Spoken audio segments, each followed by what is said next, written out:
What up guys, AB here. Today I'm going to do a short video reviewing Rhianna and Luciella, the latest ML5 in Epic 7. So Rhianna and Luciella is designed as a opener slash damage ML5. So her role is basically like Ren. However, she differs from Ren in the sense that she's more single target focused, while Ren is more AoE focused. So what she does is she has a S2. So let's begin with her S2 first. So her S2 dispels 2 buffs and binds and defense breaks. Now, if those debuffs stick, she will attack. She'll do an extra attack under her other form, Luciella. So, if you do not land a defense break or bind either debuffs, you do not get to do this extra attack. So that's something you have to take note. Because after attacking, when the target has a debuff, she activates this extra attack. This extra attack does pretty good damage. So Luciella is the blue one, while Rhianna is the red one. So you have to take note that Rhianna, she doesn't do much damage. When she swaps form, that's where her damage comes from. So do take note. And when she uses S2, she swaps to Luciella. So when she swaps to Luciella, she does a lot of damage. So Luciella attacks all enemies, and when the target is a hero, ignores damage sharing. Rhianna will decrease 2 bars from all enemies and inflict fear for 1 turn. So when you use S3, both of them will attack. So that's why you get both of these effects. And as part of S3, you get a lot of free stats and evasion. 70% permanent evasion. This cannot be dispelled, and this will remain throughout the battle even after you revive it well, or when you are in Lotus Domain. So that being said, this is one of like the strongest S3. You strip 2 buffs, right? And fear for 1 turn. And grants a barrier. So on top of her evasion, that's a lot of survivability, right?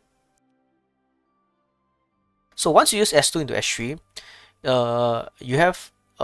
you swap form to Luciella, and that's when you want to use S1 with Luciella because she has attack buff on her S1 and she also lifesteals.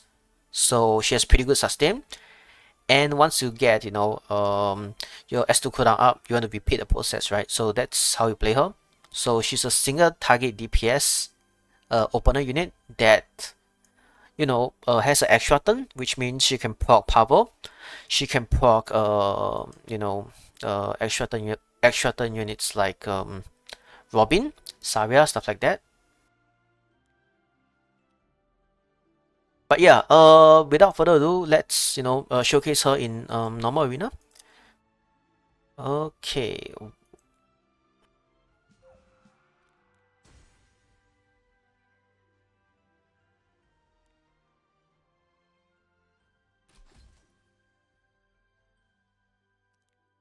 So her best team is with like power and stuff, right?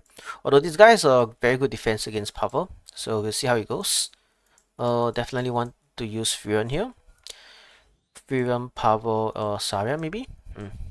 Okay. So let's see how it goes.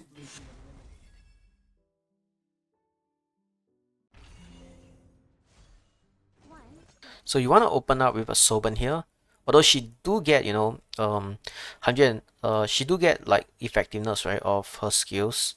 Because let's say you have 300 speed, you get 30% of 300 speed, which is 90 evasion, 90 effectiveness. So if you have like 10 effectiveness, that will bring you to like 100 effectiveness, which is enough for like the most part. Although maybe some Boon cards, they have way more ER, then you can build effectiveness. Although some players are building effectiveness on RNL, but I prefer attack ring, right? Okay, so I'm just gonna show how she works right now, and I'll show you guys my builds after.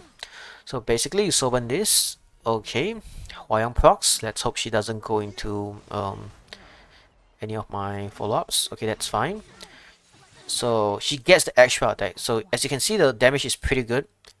But do take note if let's say you get resisted and there's a Bellion, and you do not land a single debuff, you do not get this extra attack, which will hurt her damage a lot. So S3, it's gonna do a lot of damage and ignore damage share, plus fear for 2 turns, right? So let's see how much damage this does. Pretty good damage, pretty good damage. This Enka is really tanky, although I do have to say it's pretty good damage. So we kill this, and Furion will clean everything up.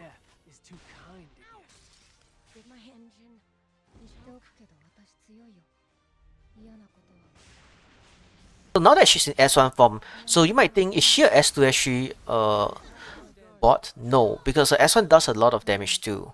So I'll show you guys what I meant by that. So my Furion does like 9k on S1, right? Which is pretty good if I were to say so myself. And let's see RNL's S1 damage. It's really not too shabby, because when you S1 you get attack buff, right? So if you're under Luciella's form, which you will be, right, after your initial S2 into S3. So 8.4k S1, that's pretty good considering I'm 326 speed. So that's basically how you want to run her, right? With like units like Pavel, Saria with extra turns, and it's the same in RTA, right? So let's take a look at her stats. So my stats are pretty good.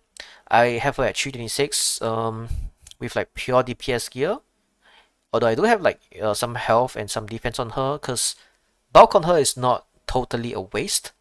Because like let's say you have barrier, you definitely want some defense, right? So you get more value out of your barrier, although not too much, right? Just, you know,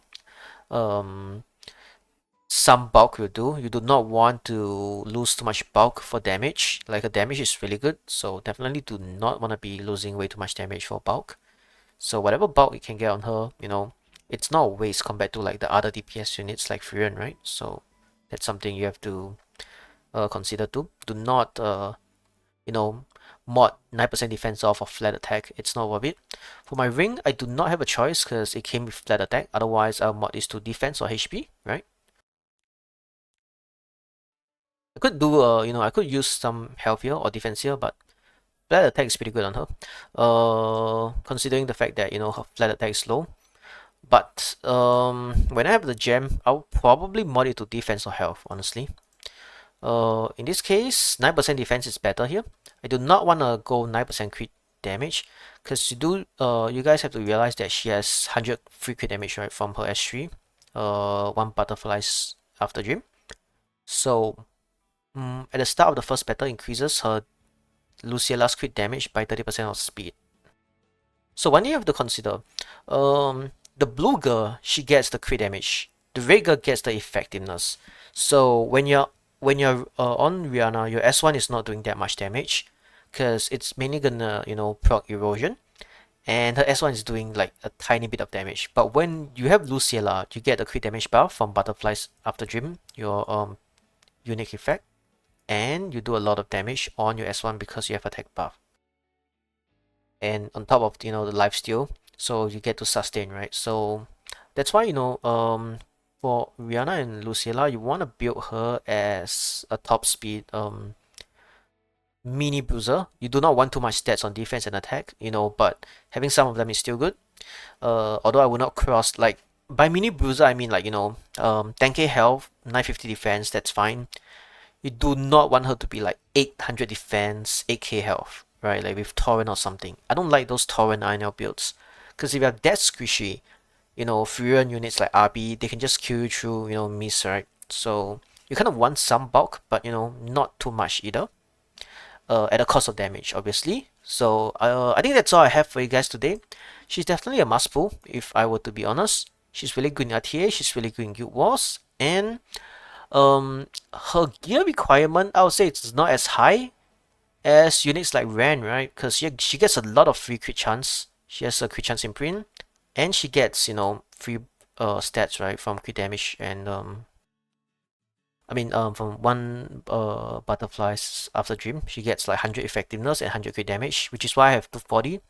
So once I get 100 here, I'm at like 340, right? So I'm very close to being capped. So that's something to take note. Anyway, guys, thanks everyone for watching, and I'll see you guys next time.